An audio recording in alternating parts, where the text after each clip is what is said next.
Thank you so much for joining me this morning, Tove. You've had a pretty incredible career across companies like Ørsted, Siemens Energy. You've worked with owners, suppliers, consultancies. So you're in a pretty excellent position to be able to give us a wide-ranging view on energy transition across Europe. Sometimes we get too focused down on what's going on in one particular area. So to have more of a macro view is excellent. We're obviously going to go through a few topics now. I thought I'd kick things off with just a general, what are the new technologies that you are seeing entering the market? Now, and when you say new technologies entering the market, I think when we talk about energy transition, I think it's probably quite a number of known technologies, but in new applications or new ways. And I think if we look at it from a broader perspective, it's very much about energy storage, where you're looking at hydrogen, you're looking at thermal energy storage, molten salt applications, etc. Then, of course, the hydrogen can be used, and also e-methanol for green fuels, so different ways of green fuels. And then as the last point I'd want to mention today is the CO2 removals in terms of biochars and CCS, etc. And some of these are not necessarily new technologies, but maybe applied in new ways or new solutions. What would you say are the big challenges that you're seeing for those new technologies, though? And given your previous experience as well, can you compare this to, for example, wind, which has obviously been around for a lot longer and is now quite a mature market? How were they facing challenges in the beginning? How are these companies going to be able to learn from that? Yeah. Well, I think you can say whenever you want to introduce a new technology or a new way of applying a technology, you need to make a roadmap, and you need to, have the proof of concept. You need to be able to have pilots and then do the scaling up, and that requires both some time and some patience and capital to do it. Plus, it also requires access to sites where you can actually demonstrate things. So having sufficient demonstration sites to test new technologies, and then using the concepts of learning fast and failing fast. Because whenever you do something new, you can't expect that everything works perfectly from day one. So that is a general part. And then you have to remember that when wind, for instance, and especially like offshore wind, was put into the market, it needed subsidies in the beginning, and it needed a scheme where you actually had governments pushing for certain sites to be developed, even though maybe it wasn't the best business cases in the beginning, but in order to get sufficient scale, because economy of scales makes these technologies actually effective in the long term. Okay. It's that getting that initial opportunity that's so key. Adaptability, obviously, once they've got that, but absolutely getting the chance to have a pilot and having the grant funding in place is sounds like is the first crucial step that we need. It is, and then I think another thing that these technologies can learn from the wind industry, as an example, is also having both test sites and test facilities, because you need to de-risk the different parts of your product or your solution. Absolutely. I think that leads us pretty perfectly on to the second point of across Europe, not just in the UK, there's been a number of general elections, government changes going on, and the rest of the world. How do governments affect new and existing green technologies, not just in terms of again, new elections going on, what's becoming popular, but in laws and regulations, but sort of, would you include uncertainty in terms of like the elements of their actions? How important is it that a government shows consistency with pushing a project through and confidence for the market? I think consistency is key when you talk in this area, because otherwise you experience what we've seen in other industries, a stop and go uh, case where you need to have the transparency and the consistency, because then you can also get the capital market to invest in the Yeah. supply chain. And it's a little bit the hen and the egg discussion, what comes first. It's Yeah. like you can't build out hydrogen if you don't have the pipelines, or if you don't know how to transport it from one place to another. So you need to have industry and governments to work jointly together to make this happen. A good example is actually if you take EV in Norway, even though Norway is a fairly cold country, so you wouldn't expect that to be kind of the best place to have EV vehicles. But they put up targets, and they actually facilitated it, and they also incentivized people with better roads and fast track lanes for users. So you need sometimes to push it, and then suddenly it just gets market mechanisms to take over. Yeah, sort of in direct contrast to what happened with the UK pushing back the home battery installation date, and the direct knock on that had to our development. No, exactly. And of course, especially if you make reverse, previous agreed terms, it creates a lot of uncertainty. And at the end of the day, it's about managing your risks and knowing what is unknown. And if it's too big a question mark, what is the new government going to do, or how can you do it? So therefore, I think similar to like security of supply, you need to have a strong commitment from more than one party behind it in order to make it viable. Governments need to, provide the right framework and incentivize industry to step up, and sometimes create some of the critical infrastructure if it should be owned by governments, depending on what country you're in. But then you also need to look at partnerships, and I think if we take something like green fuels, you need to look at it end to end, because you need to say, in order to create green fuels, you need to have the renewable power plants out there, right? Whether it's wind, solar, whatever. Then you might want to convert it into a new green fuel, whether it's e-methanol, hydrogen, etc. And then or ammonia. So that's kind of the upstream part of the value chain.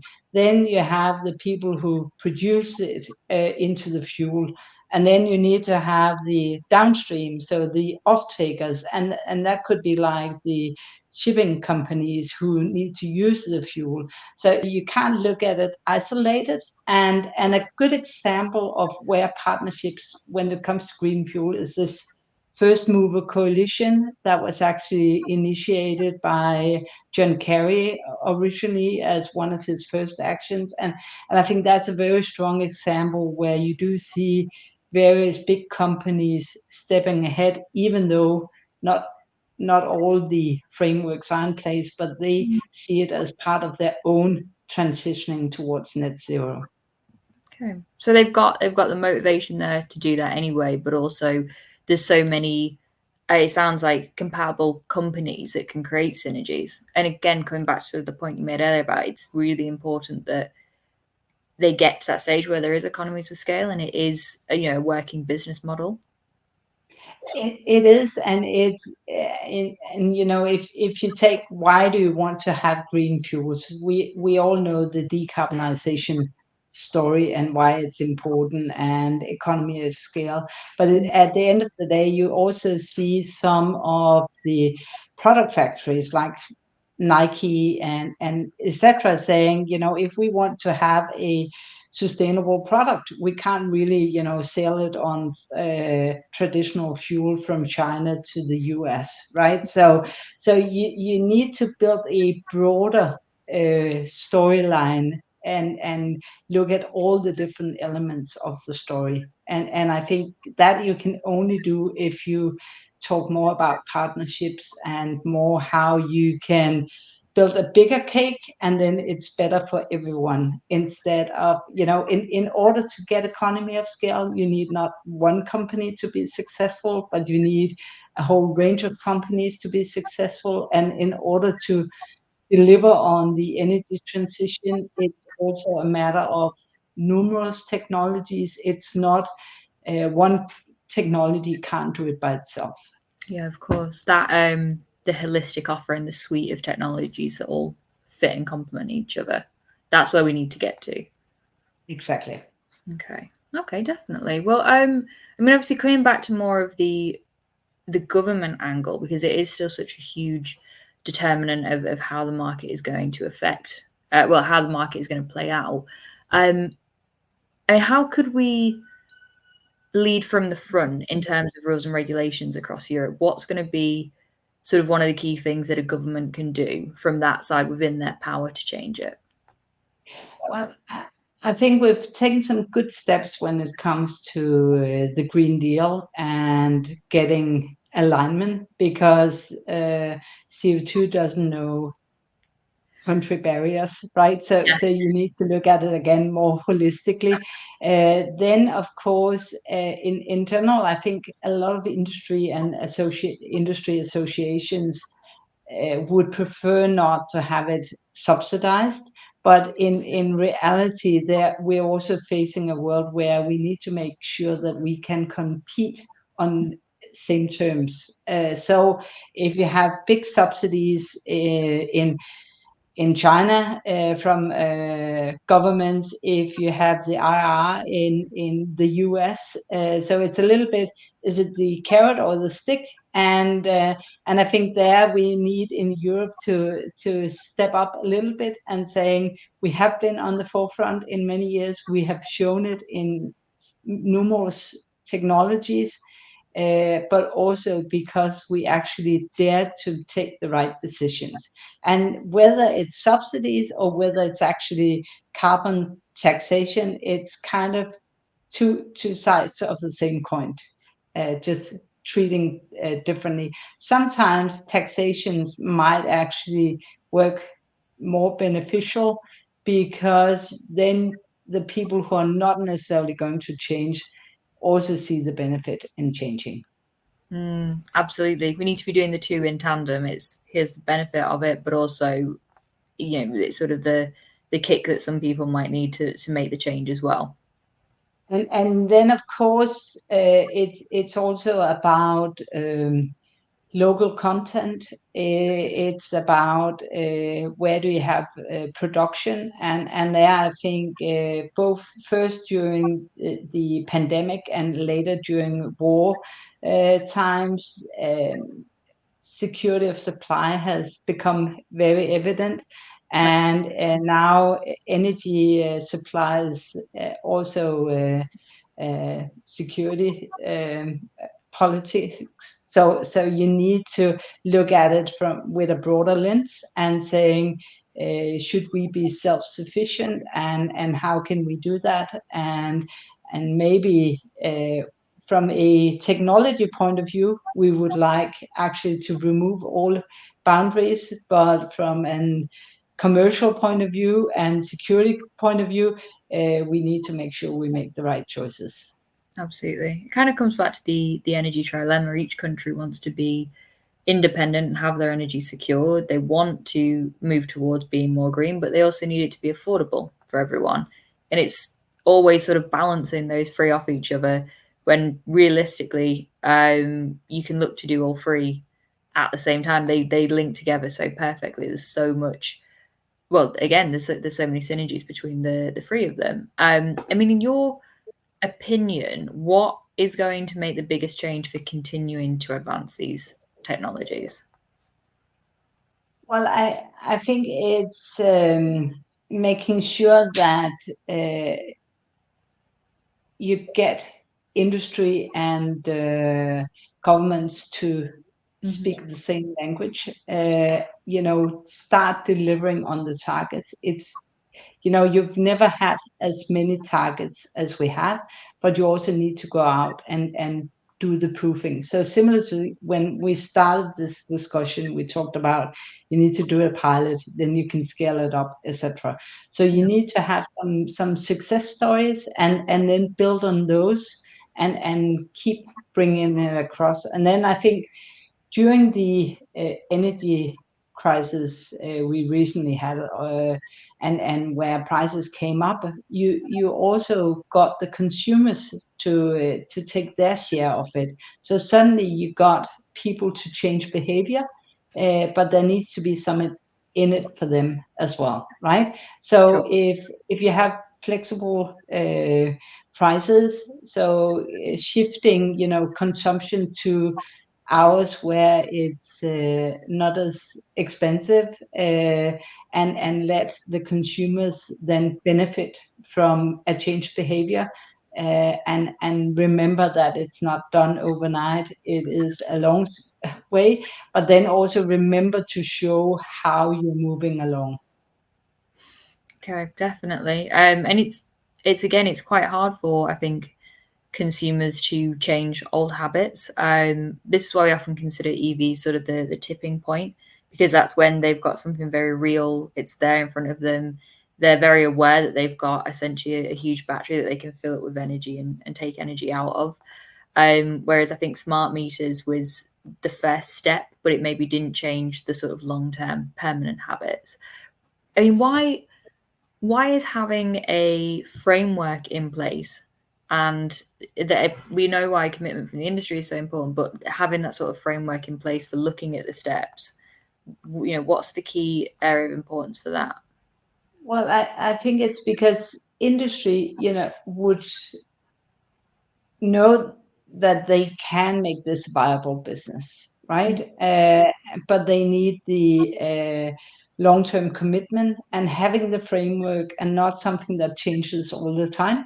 Then you can start calculating, how do I make this a good business as well? Because the energy transition and several of these new technologies will be able to stand alone and create great business cases, and then you do get the capital who wants to invest.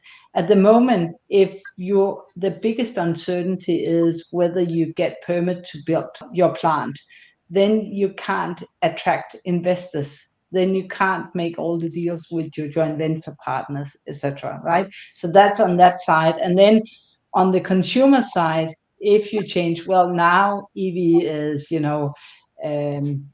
kind of known and accepted across.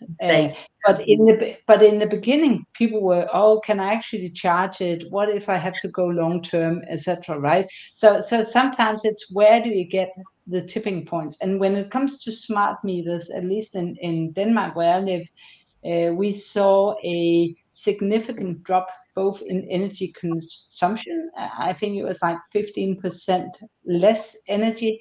And on top of that, consumers actually shifted the consumption from peak hours. So approximately 10 to 20% was moved from peak hours to the other hours, because you have smart devices, so you can put on your dishwasher during hours, and you have apps where you know what is the price at any given time, and that hasn't come back. So the consumption is less than it was before the crisis. Amazing. Okay, excellent. Yeah, the tipping point, especially for EVs, I think is quite a UK focused view. But it's good to hear, obviously, other countries in Europe came to that a lot quicker. I mean, what you said there about planning permission being a huge thing that can hold back just these technologies going forward, or like generally the sort of transition across the space. Would you say that that's one of because there's so many problems or sort of milestones that they've got to pass to get forward? Would you say that's one of the biggest ones that we're facing, the planning permission, or there's a number of things, grid constraints. What do you think is going to be one of the biggest challenges that we need to overcome? I think planning permission is definitely a big issue, but I think that is actually easier to handle if you're there. Where the grid constraint is not only restricted to Europe, it's the same challenge the entire world is facing. We have an old, outdated grid which was built under different conditions. So of course you can bring up your grid. It takes time. It requires a lot of resources, a lot of skills that aren't necessarily there. But at the same time, that's why the energy storage and transportation is crucial as well. Because if you can suddenly move energy from where it's produced to where it's needed, Yes. then you solve a lot. So that bottleneck is needed to be solved, and you can say there's been so much talk about interconnectors in Europe, and they're coming along, but it did take a lot of talking before it started being reality. Absolutely. And then again on permitting, it's also about having that visibility on your pipeline. Because if, for instance, the different sub-suppliers who need to deliver some of the subcomponents, if they don't know what the pipeline is, or if there's too much stop and go, then they can't attract investors or capital into building new factories and so forth. So some of it is actually very much driven by financial constraints. Yeah. It sounds like for any of these stages that we go through, if again, all of the different sort of stakeholders aren't coming together, it could break down at any of those stages. They need to get the pilot plan first to demonstrate that it works, and then you need planning permission to actually go ahead and do it, and then you need partnerships between government and businesses, and then wider partnerships between different businesses that have synergies to make it profitable. Those are the steps that all need to be hit to really see this through. Yes, and then of course then you need all the clever hands and heads to make it reality. And AI can help a lot, but it can't do everything. But then you can say it can help, but then that's actually also where it might even help on the economy of scale, because the need for electricity that the big tech suppliers or data centers are needing requires even more build out of green electricity, right? So it's kind of two of the same parts. And then I was just remembering the other day I was talking to a company who are like looking at growing algae using bio CO2 from so if they could actually start making new products and at the same time removing CO2 without having to do carbon capture. It's kind of taking two of the best sides, but of course then they also need to scale their technology and do it in those ways. So I think there's a lot of things we haven't seen yet, and typically that's the exciting part. Yeah, absolutely. I mean, how do you what would you say is, again, coming back to it, for a business like that one, the first step of taking that from just the conversation through to all the way through to everyday use? Well, I think what they've done is they've already, had their pilot plant and proof of concept for the technology. They have been out talking both to the upstream part, who's actually going to be their feedstock, or you could say, where do they get the bio CO2 that they need? It could be from a biogas plant or something, right? And then at the end, how can their product then be used in other products, whether it being fish food or something else? And then would there be people who would be willing to buy that because it fits into their own decarbonization story? So I think as a company, they will be successful if they manage to deal with all the different risk elements. And in the beginning, there's a lot of risks, and then it's about finding the right partners, etc. So I think they will be, but they need to now go out and build the first couple of demonstration plants, and then see how it goes. Perfect. Okay, great. Well, look, I mean, that's all obviously the main things that I really wanted to discuss with you. Again, your position, having been with leading positions with companies like Siemens, Ørsted, Dong, with consultancies, with suppliers, with developers, you've got an excellent macro view, I'd say, of the energy space across Europe. Just before we go, are there any sort of final thoughts that you want to leave us with? Well, I think it's time for people actually to follow through on it. I'm as a person optimistic, even though there are challenges out there. There's also a lot of commitment from the industry who wants to solve this. So there might be a few barriers, but jointly we can make this successful if we all, because it is the long run, and we have to do it, and we are already kind of behind the timeline. Exactly. We need to get a move on. But and the good news is it sounds like it is very doable. It's all there. It's all there. It's just people need to be committed. Absolutely. Well, thank you so much for joining me today. I'll leave it there, but I look forward to seeing you again on the next one. Take care.